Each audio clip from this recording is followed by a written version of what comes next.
USA Warrior Stories is a not-for-profit organization designed to record, archive, and share videos of veteran stories, to help veterans make a connection with one another and to help us all better understand their sacrifices for our freedoms.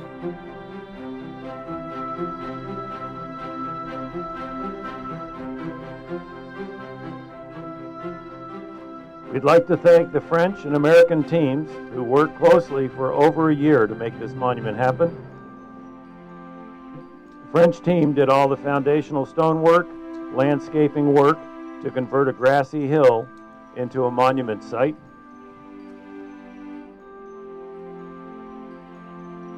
So welcome to the dedication of the National Navy SEAL and NCDU, Naval Combat Demolition Unit, Scouts and Raiders Monument Park.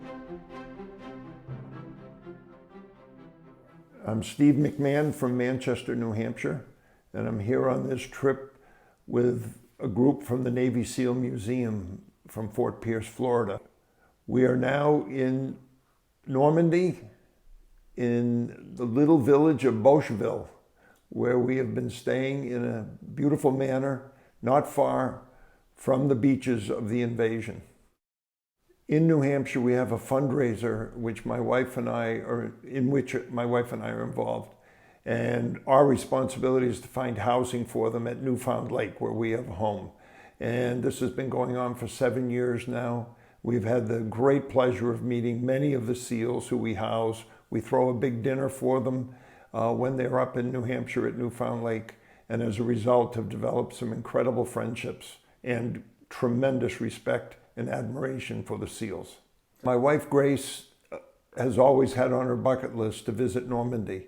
So we decided this year we would go to Normandy, and we were down visiting the museum in Fort Pierce. We were speaking with them, and they told us about the dedication of the NCDU Scouts and Raiders World War II Monument Park, which was to occur on May 30th, which just happened to be within the time frame that we were going to come here to Normandy. And a couple of months ago, the people from the museum contacted us because they knew we were going to be here for the dedication and asked if we wanted to join their group in all the activities, the tours, and so forth.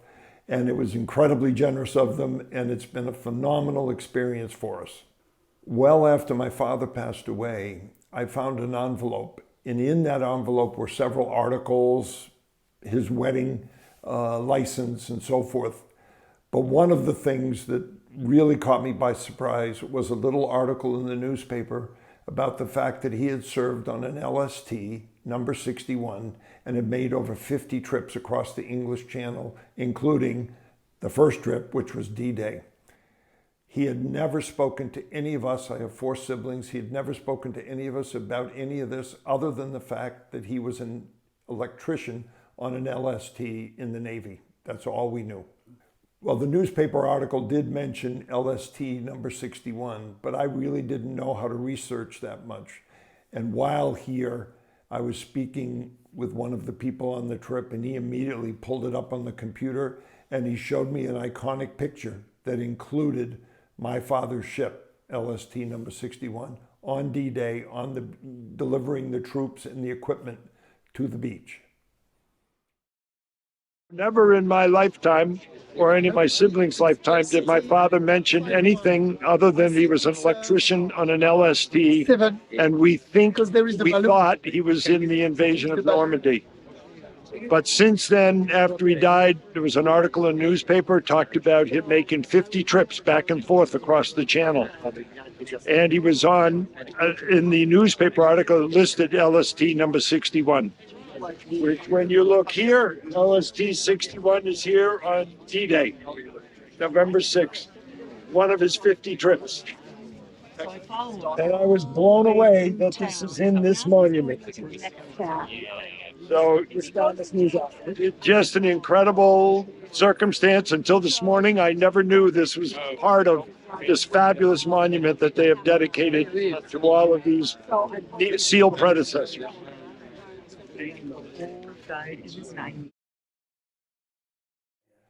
And having gone to see the Monument Park and having the great honor of participating, my wife and I were able to go up and spread some sand from one of the beaches where the SEALs have worked over the years. We never expected to be involved in that, but we had that opportunity. And just the thought that my father was part of this invasion, actually a very important part, as they were delivering the troops and the equipment onto the beaches. And if he made 50 trips, it must have been over 2 or 3 months period of time, because I think it's about 150 miles from here over to England. Well, having seen this picture and being with all these great people from the Navy SEAL Museum, former SEALs, other supporters and so forth, it makes me incredibly proud that my father was such an integral part, along with thousands of others, to making this a success. And when we drive around Normandy, we see in many homes the combination of American and French flags, which indicates their great gratitude towards the American people, and especially the military people who came here to free them after the Germans had occupied and put them in such a difficult position. And then came the liberators from England and Canada and the U.S. to land on these 6 beaches and free them within a matter of days, actually, in this area. My father's name is Walter McMahon. Never, as I said, spoke with us about this, but how proud I am and honored and emotional about this, that I have been here as part of this, and I have seen the picture with his ship being part of the invasion. And then this afternoon or this morning, having gone to the monument and just looking at the etching, and all of a sudden in the etching, in the monument, is that same picture with my father's boat there for eternity in this monument. Incredible moment for me this morning. Beautiful.